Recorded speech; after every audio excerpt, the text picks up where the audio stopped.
Let's talk about Miami. So we've got AJ against Jake Paul. You coming? If I get invited.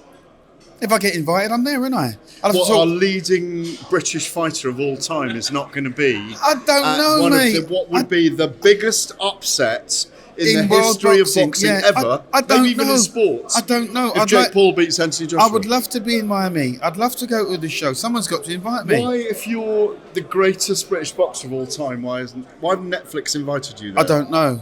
Talk to TalkSport. I will talk to TalkSport. They'll be out this week. I will talk to them about it. Yeah. Okay. Well, right. I mean, what do you make of it? What do you make of it? Everybody knows what this fight is and what it actually represents for the sport of boxing. My only real concern is for the health and safety of Jake Paul, and I mean it sincerely. Yeah. I really believe he could easily get hurt. Look what just happened the other night in that world title fight we had the other night with Joe Pataya, right? Yeah. We could potentially be looking at something. Sin Cara, yeah. Right. Who's now in hospital with a broken vertebrae and a bleed on the vertebrae brain. and a bleed on the brain. Yeah. Anthony Joshua hits harder than that, and this is this is like your creme de la creme against a guy that's not even. I wouldn't know where to put Jake Paul. So if you were going in there, would you think, right, as Joshua, right, I'm going to jab him and I'm going to get a win-win here. I'm not going to hurt him to the head. I'm going to get him to the body and get him out of there by hurting his body. Would you not go that way? No, I don't think. What would you do? I don't. You act. You're instinctive. Once that bell goes, your animal instinct kicks in. I think AJ just goes out and does a number on him. He's in a round? 2, possibly, maybe even 3. Yeah, hang on a minute though. 2, possibly 3. I was in Riyadh. Go on. And I watched him knock out Francis Ngannou inside 2 rounds. Yeah. How can that go 3 rounds with Jake Paul? It's very hard to knock out somebody that just hasn't come to fight and somebody that's just trying to survive. And that's what I think will happen to Jake Paul. Do you think he'll run? I think he'll run like a thief in the night. Once he sees the size of Joshua, those little 10-ounce gloves that they're going to be wearing, he's going to be petrified and his backside will fall out. I went to the press conference in Miami for that a couple of weeks ago, and he was planning to motorboat AJ, and he thought differently of it when he was standing with him. Good luck with that, mate. No, AJ was.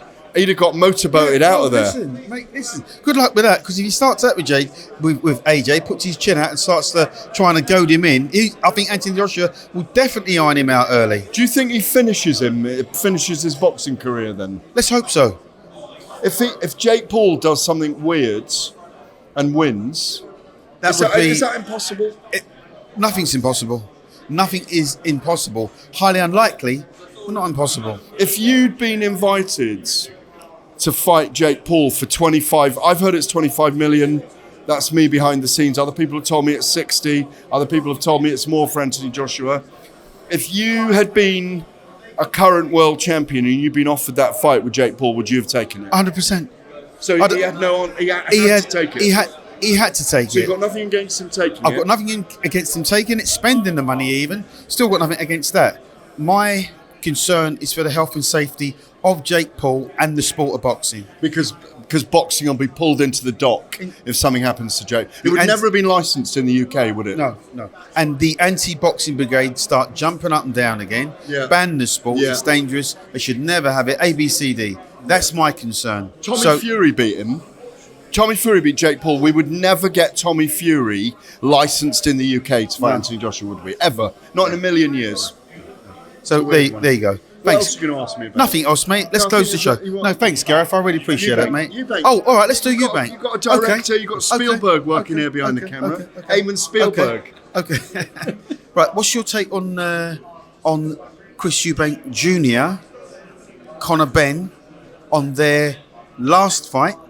What's your take on that, Gareth? I thought you were all really harsh on him on the Talk Sports show. Harsh on Eubank Jr. He was clearly weight drained. I wasn't, because I actually said that he was weight drained. Well, it was clearly weight drained. Yeah. He was clearly aged in the fight and struggling. Yeah. But he put flipping everything into those 12 rounds not to be stopped against a very dangerous young fighter with great tenacity. And Conor Benn's got a lot of spite in him when he fights. I don't care what people say. He's not world class, this, that and the other. He's a man with energy coming off him. And I thought Eubank put in a shift because he wasn't well, clearly. I was wrong about him at the weigh, and I thought he looked really good, but he actually looked really emaciated. And I think he struggled with his timing to get his shots off, and you could see round 1, 2, 3, 4, you were thinking, you really got to change the pattern of the fight here. He wasn't capable of doing it. So you can say he either really struggled at the weight, it all left his body. You know that feeling. I don't.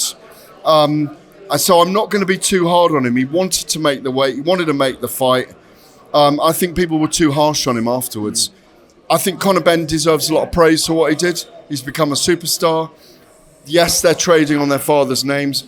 It wasn't a great fight like the first one. It was still a great occasion. 50 Cent walking Chris Eubank in and all of that. But I don't know where he goes from here. That's the thing. I don't see any more big fights for him. I'd actually like to see Chris Eubank retire from the sport of boxing. I agree with you. I think he needs to retire. Yeah, I think you're right. He can still go on to become a celebrity. He already is. That's exactly what he is. Yeah. So as for Conor Benn, where does he go? Because he's talking about obviously dropping back down to welterweight. You know, and I know more than most.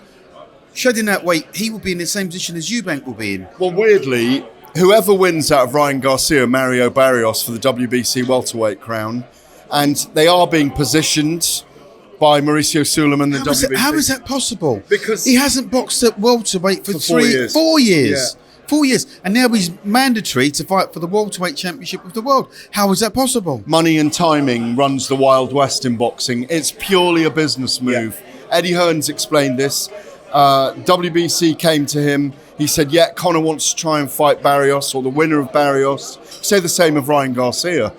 How's Ryan Garcia suddenly got the fight? Wasn't in the rankings. He's been put in the mandatory position or number one challenger. Barrios is happy to take it.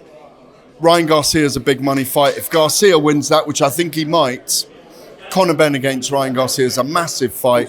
WBC are just positioning themselves for a business fight again. That's exactly what's happened there. It's not a meritocracy. It's not a fair business. You've spoken about that in your life in boxing before.